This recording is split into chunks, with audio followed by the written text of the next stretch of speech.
अस्सलाम वालेकुम स्टूडेंट्स। आज के इस वीडियो लेक्चर में हम डिस्कशन करने जा रहे हैं क्लास 9 केमिस्ट्री यूनिट 6 सोल्यूशन के एक टॉपिक सोलिबिलिटी जो है हमने उसको डिस्कस भी किया था।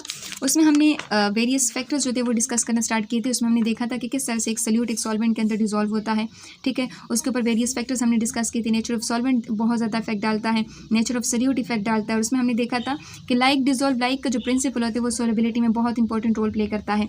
अगर कोई भी सब्सटेंस जो है, जैसे हम एक पोलर सब्सटेंस की बात करें तो वो पोलर सब्सटेंस के अंदर ही डिजॉल्व होगा। नॉन पोलर सब्सटेंस की बात करते तो वो नॉन पोलर सब्सटेंस के अंदर ही डिजॉल्व होगा। जैसे हमने यहाँ पर एग्जांपल ली थी लिथियम क्लोराइड की। लिथियम क्लोराइड बहुत अच्छे से वाटर के अंदर डिजॉल्व हो सकता है क्योंकि वाटर एक पोलर मॉलिक्यूल है और वो इजीली इसको अपने अंदर डिजॉल्व कर लेता है। वहीं पर अगर इसी लिथियम क्लोराइड को हम लेते हैं और इसको किसी नॉन पोलर सॉल्वेंट के अंदर डालते तो ये उसके साथ सोलिबिलिटी शो नहीं करता। रीज़न क्या है? क्योंकि जो लिथियम क्लोराइड और बेंजीन है इन दोनों के बीच में बहुत ज़्यादा डिफरेंस, और ये डिफरेंस किस वजह से? बॉन्डिंग, पोलैरिटी, इंटरमॉलिक्यूलर फोर्सेस की वजह से इनके बीच में डिफरेंस आता है। और यही चीज़ें जो होती हैं इसकी सोलिबिलिटी ना होने के बाद बनती है, ठीक है। अब कहते हैं when the liquid solute and the solvents that are not soluble in each other are immiscible, यानी ऐसे सल्यूट और सॉल्वेंट जो कि एक दूसरे के अंदर हल नहीं होते तो उसको हम इमेजिबल कहेंगे। एक दूसरे के अंदर क्या ही इमेजिबल है। फॉर एग्जाम्पल बेंजीन और वाटर है, इन ये दोनों एक दूसरे के अंदर क्या है? हल नहीं होते, ये दोनों क्या है? इमेजिबल है। And the component of this system exist in two distinct phases. और देखें इनके दोनों के कंपोनेंट एक दूसरे से अलग अलग रहेंगे। जैसे हम क्या लेते हैं? ऑयल लेते हैं। ऑयल भी क्या एक ऑर्गेनिक सब्सटेंस है, तो अगर हम उसको पानी के अंदर डालेंगे ना तो ऑयल ऊपर एक लेयर बना लेगा और पानी जो नीचे एक लेयर बना लेगा। ये दोनों की अलग अलग फेजेस एग्जिस्ट करेंगे। बिल्कुल वाटर और बेंजीन क्या करेंगे? वो भी इसी तरह के अलग अलग फेजेस में एग्जिस्ट करेंगे। नॉन पोलर जो सब्सटेंसेस होंगे जैसे फैट्स हैं, ऑयल हैं, ग्रीसेस हैं, ये ईजिली बेंजीन जैसे बेंजीन, गैसोलीन, टेट्राक्लोराइड जैसे सब्सटेंस के अंदर इजीली सॉल्युबल होंगे। क्यों? क्योंकि लाइक डिजॉल्व लाइक वाला प्रिंसिपल यहाँ पे अप्लाई होता है कि एक जैसी चीज़ जो होती है वो सेम चीज़ के अंदर ही डिजॉल्व होंगी, ठीक है। तो ये जो कार्बन टेट्राक्लोराइड है, बेंजीन है, गैसोलीन है, ये क्या है? ऑर्गेनिक सॉल्वेंट्स हैं। और ये जो नॉन पोलर सब्सटेंसेस होती है उसके अपने अंदर क्या कर सकता है? डिजॉल्व कर सकता है। अब आगे कहते हैं कि the liquid that dissolve freely in one another in any proportion are said to be completely miscible. अब ऐसे लिक्विड के जिनके अंदर सल्यूट जो होते हैं वो किसी भी प्रोपोर्शन में आप उसको डालेंगे नहीं, इजीली उसमें हल हो सकते हैं। तो उस तरह को जो लिक्विड और उसको सॉल्वेंट को हम बोलते हैं, ये दोनों क्या है? एक दूसरे के अंदर मिजिबल हैं। अब कहते हैं बेंजीन और कार्बन टेट्राक्लोराइड जो कंप्लीट एक दूसरे के अंदर मिजिबल है, कंप्लीट एक दूसरे के अंदर डिजॉल्व हो सकते हैं, एक दूसरे के अंदर सॉल्युबल हैं, क्योंकि दोनों नॉन पोलर सब्सटेंसेस होते हैं। उनके बीच में कोई strong intermolecular force of attraction और रिपल्शन नहीं है, तो ये फ्रीली एक दूसरे के साथ मिक्सअप हो सकते हैं। जिस तरह कि यहाँ पे वाटर के यहाँ पे एक एक्सेप्शन आपको बताया गया है कि एथेनॉल और वाटर की बात करते हैं, तो ये एथेनॉल जो होता है ये वाटर के अंदर हल हो जाता है। हालांकि क्या एथेनॉल भी एक ऑर्गेनिक सब्सटेंस है, ठीक है, ये वाटर के अंदर डिजॉल्व हो जाता है। अब ऐसा क्यों है? क्योंकि वाटर एथेनॉल के पास क्या होते हैं? ये देखिए एथेनॉल का स्ट्रक्चर आपको बताया गया है। इसके पास क्या है? एक OH ग्रुप मौजूद है, और ये OH ग्रुप क्या कर लेता है? ये उसको थोड़ी सी उसको इसमें पोलैरिटी क्रिएट कर लेता है, और ये क्या कर लेता है? वाटर के मॉलिक्यूल के साथ हाइड्रोजन बॉन्ड बना लेता है। यानी ये जो वाटर के अंदर हाइड्रोजन बॉन्डिंग, वाटर के जो मॉलिक्यूल्स होते हैं उसके साथ ये हाइड्रोजन बॉन्डिंग बना लेता है। जब इनके बीच में जो अट्रैक्टिव फोर्सेस हैं, इंटरमोलिकुलर फोर्सेस इनमें सिमिलर हो जाती हैं, तो ये दोनों सब्सटेंसेस एक दूसरे के अंदर क्या होती हैं? हल हो पाती हैं। सो कहते हैं intermolecular forces in the mixture are so similar. दोनों के बीच में जो इंटरमोलिकुलर फोर्सेस हैं, चाहे वो एथेनॉल है और चाहे वाटर है, दोनों के बीच में जो अट्रैक्टिव फोर्सेस है वो सिमिलर है, एक जैसी हैं। तो इसी वजह से ये दोनों एक दूसरे के अंदर किसी भी प्रोपोर्शन में सॉल्युबल हैं, एक दूसरे के अंदर हल हो सकते हैं। So the component of this system exist in single phase. अभी देखें, अब दोनों एक दूसरे के अंदर हल हो चुके हैं तो ये एक ही फेज में एग्जिस्ट करेंगे, ठीक है। यहाँ पे कोई अलग अलग लेयर की फॉर्मेशन नहीं होगी, बल्कि पूरा एक ही सोल्यूशन बनेगा, यहाँ पे कोई लेयर्स नहीं बनेंगे। अब यहाँ पे यूनिफॉर्म अरेंजमेंट होगी। अगर यहाँ से हम इसका सोल्यूशन निकालेंगे तो सेम यहाँ पे यही कॉम्पोजिशन होगी। अगर यहाँ से हम सोल्यूशन निकालेंगे तो इसकी कॉम्पोजिशन यहाँ पर सेम होगी, यानी होमोजीनियस मिक्सचर बन जाएगा एक तरह से। अब कहते हैं the hydrogen bonding between the solute and solvent enhances the solubility of ethanol in water.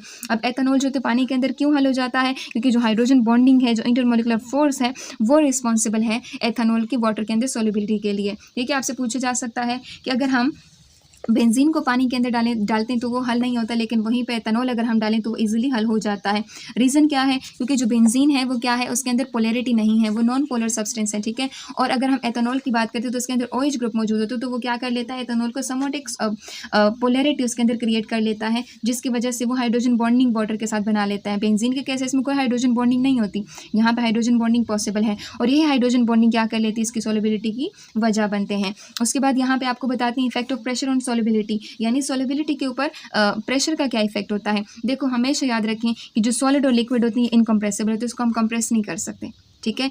अब अगर आप कंप्रेस नहीं कर सकते, कंप्रेस का मतलब प्रेशर डाल के इसके वॉल्यूम को कम कर देना। अगर हम इसको कंप्रेस नहीं कर सकते तो हम ये कह सकते हैं ये जो सॉलिड और लिक्विड होते हैं इसकी जो सॉल्युबिलिटी होती है प्रेशर के चेंज करने से कोई इफेक्ट उसके ऊपर नहीं पड़ेगा। हमने क्या कहा, कंप्रेसिबल मतलब प्रेशर डाल के उसके वॉल्यूम में चेंज लेकर आना, तो ये कंप्रेसिबिलिटी है। ये दोनों तो इनकम्प्रेसिबल है। तो अगर हम इसके ऊपर प्रेशर डालेंगे तो ये क्या करेंगे, ये प्रेशर डालने के बाद भी क्या होंगे, ये सॉल्युबिलिटी उसकी सॉल्युबिलिटी के ऊपर कोई असर नहीं पड़ेगा। अब देखें, हाँ, गैसेस की जो सॉल्युबिलिटी होती है वो इंक्रीज हो सकती है प्रेशर के लिए। तो यहाँ पे आपका क्वेश्चन बन सकता है the solubility of the gases increases with increase in pressure, यानी प्रेशर बढ़ाने से गैसेस की सॉल्युबिलिटी बढ़ जाती है। और इसकी बेस्ट एग्जाम्पल हमारे पास क्या है, कार्बन डाइऑक्साइड। आप अपने जो सॉफ्ट ड्रिंक्स वगैरह, पेप्सी वगैरह देखते हैं, तो जैसे आप उसको ओपन करते हैं तो उसमें बहुत सारे बबल्स की फॉर्मेशन हो जाती है, उसके साथ बहुत सारी गैस जो होती है वो भी निकल आती है। अब ऐसा क्यों है, उसके अंदर कार्बन डाइऑक्साइड जो होता है वो हाई प्रेशर के जरिए उसके अंदर डिसॉल्व किया जाता है, उसके ऊपर प्रेशर अप्लाई किया जाता है, जिसकी वजह से वो जो गैस होता है उस लिक्विड के अंदर, उस वाटर के अंदर क्या हो जाता है, हल हो जाता है। जब कहते हैं when the bottle of soda water is open, जब सोडा वाटर की बॉटल को ओपन कर दिया जाता है तो उसमें जो कार्बन डाइऑक्साइड होते हैं वो बबल्स के साथ क्या होते हैं, बाहर निकल जाता है। और कहते हैं because the pressure in the bottle is release, क्योंकि वो जो प्रेशर होता है बॉटल का वो बाहर रिलीज हो जाता है, ठीक है, जिसकी वजह से जो गैसेस की सॉल्युबिलिटी होती है वो डिक्रीज हो जाती है। यानी हम ये कह सकते हैं कि अगर हम प्रेशर बढ़ाएंगे तो गैसेस की सॉल्युबिलिटी बढ़ जाएगी, अगर हम प्रेशर को कम करेंगे तो उसकी सॉल्युबिलिटी क्या हो जाएगी, डिक्रीज हो जाएगी। सो ये आपके यहाँ पे शॉर्ट क्वेश्चन इसमें बन सकते हैं। एक एक्टिविटी आपको दी हुई है, इसमें आपको मुख्तलिफ कंपोनेंट दिए हैं जिसमें आपने बताना है कि कौन सा सब्सटेंस जो है वो किसके अंदर क्या है, सॉल्युबल है। तो यहाँ पर आप लोगों को कहा जाता है, एक आयोडीन आपको दिया है, आयोडीन को मिथाइलेटेड स्पिरिट के अंदर, आयोडीन को water, vinegar water, salt in water. तो आपने बताना है यहाँ पर कि कौन सी चीज़ किस चीज़ के अंदर सॉल्युबल है। तो जैसे यहाँ पे आयोडीन है, ये क्या है, एक नॉन पोलर सब्सटेंस है, ठीक है, ये क्या है, नॉन पोलर है। इसी तरह यहाँ पे आयोडीन ये भी क्या है, नॉन पोलर है, ठीक है। वाइनेगर क्या है, ये एक पोलर है। साल्ट क्या है, साल्ट से एक आयनिक कंपाउंड होती है, तो ये आयनिक है। इस तरह मिथाइलेटेड स्पिरिट जो है ये भी क्या है, नॉन पोलर है, ठीक है। वाटर क्या है, ये पोलर है, यहाँ पर वाटर पोलर, ठीक है, यहाँ पर वाटर क्या है, पोलर है। सो नॉन पोलर के अंदर डिसॉल्व हो जाएंगे, सो यस। नॉन पोलर के अंदर डिसॉल्व हो जाएंगे, नो। पोलर जो है वो पोलर के अंदर डिसॉल्व हो सकता है, यस। आयनिक कंपाउंड और ये देखें और पोलर, ये दोनों एक दूसरे के अंदर डिसॉल्व हो सकते हैं, सो यस, ये दोनों डिसॉल्व हो सकते हैं। अब यहाँ पर पॉइंट टू पॉन्डर आपको एक दिया हुआ है, कहते हैं अगर हम एक साल्ट डालते हैं पानी के अंदर तो कहते हैं ग्लास का जो लेवल होता है, कहते हैं वो the water level will actually goes down, तो वाटर का जो लेवल होता है वो कम हो जाता है, ऊपर नहीं गिरता पानी, बल्कि वैसे मतलब नीचे ही चला जाता है। इस तरह अगर हम अल्कोहल जो पानी के अंदर डालते हैं तो वो वॉल्यूम उसका इतना बढ़ता नहीं है, ठीक है। यानी 1/2 लीटर अल्कोहल ले लें, 1/2 लीटर वाटर ले लें तो वो 1 लीटर से कम हमें मिलेगा, क्यों?